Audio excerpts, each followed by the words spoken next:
So we've got from Foxo Boxo, who says, what do you think about Blizzard adding ARM64 processor support? I think it could be a good idea to future-proof and transition to mobile devices. So, this is Apple Silicon, so this is ARM.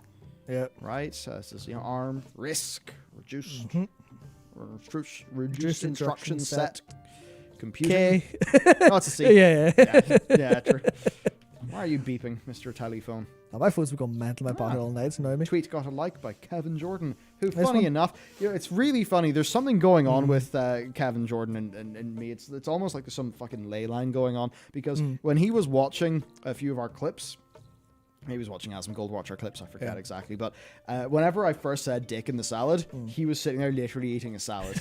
As we're going to go into a super chat that is about Kevin Jordan, he likes my tweet. I'm like, man, some cosmic bullshit going on. I'm very, very freaked out. So, ARM64, right.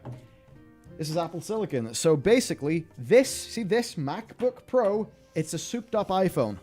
Yeah. It is a souped up iPhone processor. Insane.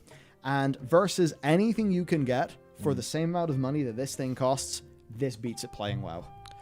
More or less, yeah. And in fact, it beats the price to performance of this is pretty much leagues beyond almost any other laptop that you can get. It destroys it. And that's including sometimes even when it is running in Rosetta, which is the translation layer between x86 and ARM. Yep. Apple have done a disgustingly good job. This is like maybe the third or fourth time we've talked about it. But it's that thing. Like, I remember Linus, he released his video of being like, we should be skeptical about all these marketing claims. And then it was like shortly after he was like, I can't believe it actually was that good. What the fuck?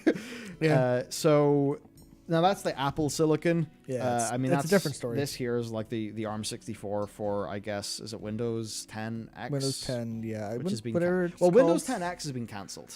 Yeah. I read that in Gadget a few days ago. So Windows 10X is gone.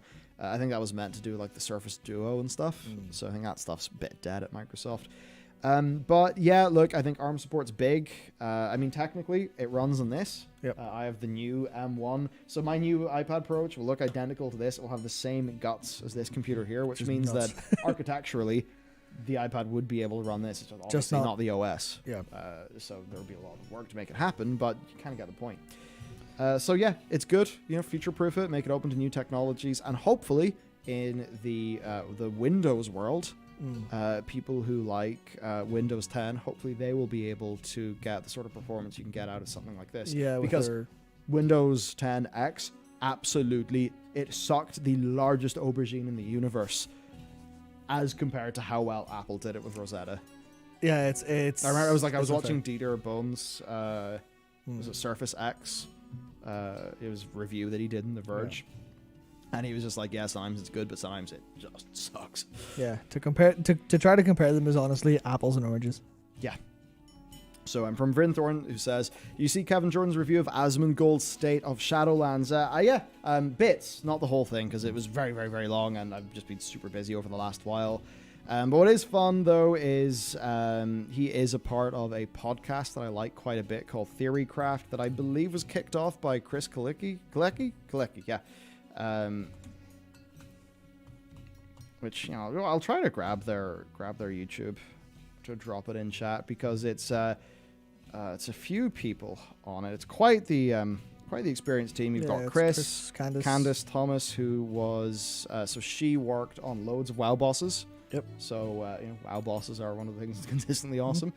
And then moved to Amazon, and then when she was in Lord of the Rings, then it got cancelled. Now she's at Riot. Yep. I wonder what she's working on there. I wonder if her and Ghostcrawler are working together in anything.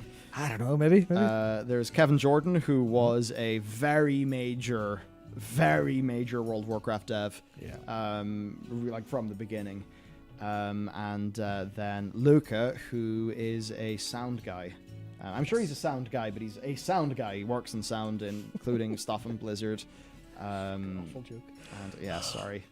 You're all right. And a few others. So you know what? I will drop them in chat, because listening to experienced people from the games industry talk about topics related to games, I think, is a very important thing to be going on.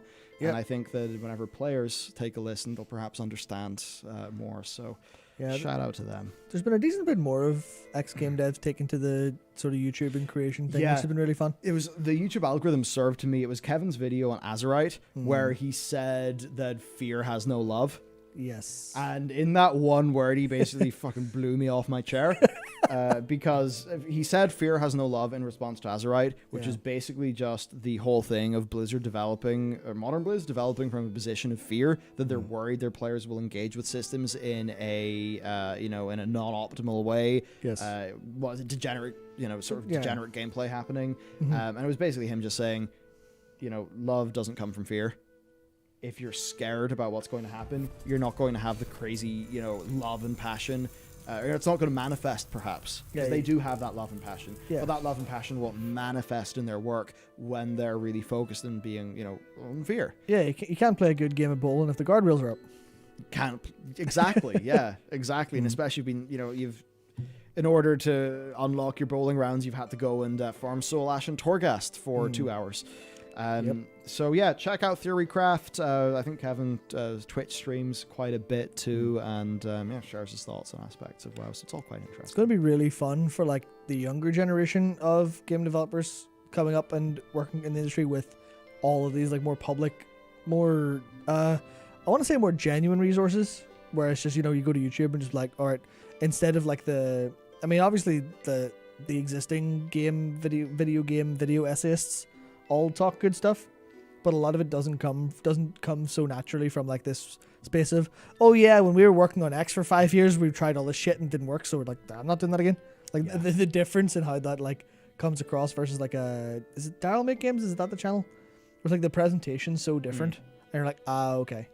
Like that stuff will be really valuable in the future. What I love the most in almost all media is, or things in general, is people approaching problems from different angles. Yeah. So one of the reasons why I enjoy Jocko Podcast, as an example, is it is like a bunch of military guys and military examples that are approaching things that I can know and understand, but because it's from a different angle, it's interesting to me and different.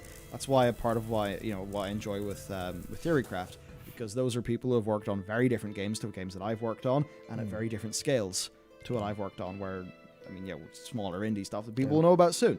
And that's why that is really interesting and enlightening, because it's just different.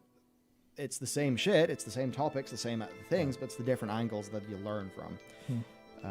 Which basically all just comes down to, empathy and perspective. Also, it's like listening to video game grandpa's war stories sometimes, and that's fun. I mean, maybe overplaying some of their ages here, but... But it's really fun.